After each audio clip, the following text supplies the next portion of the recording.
Eve, in the cultural world, what will the former president be remembered for? Well, like Francois Mitterrand before him, Jacques Chirac wanted to have a huge cultural legacy, a cultural project to be remembered for, and I'm standing in it right now.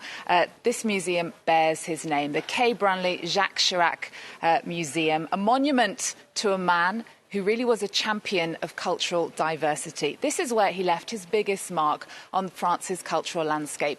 There are 1.2 million people who visit this museum every single year.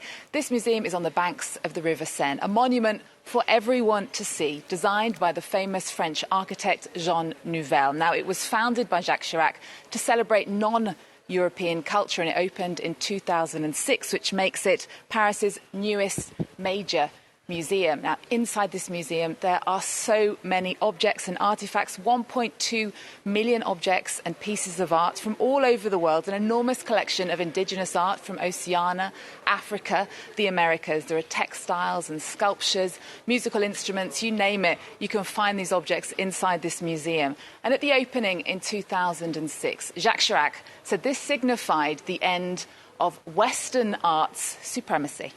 Now, the Quai Branly wasn't Chirac's only project, was it?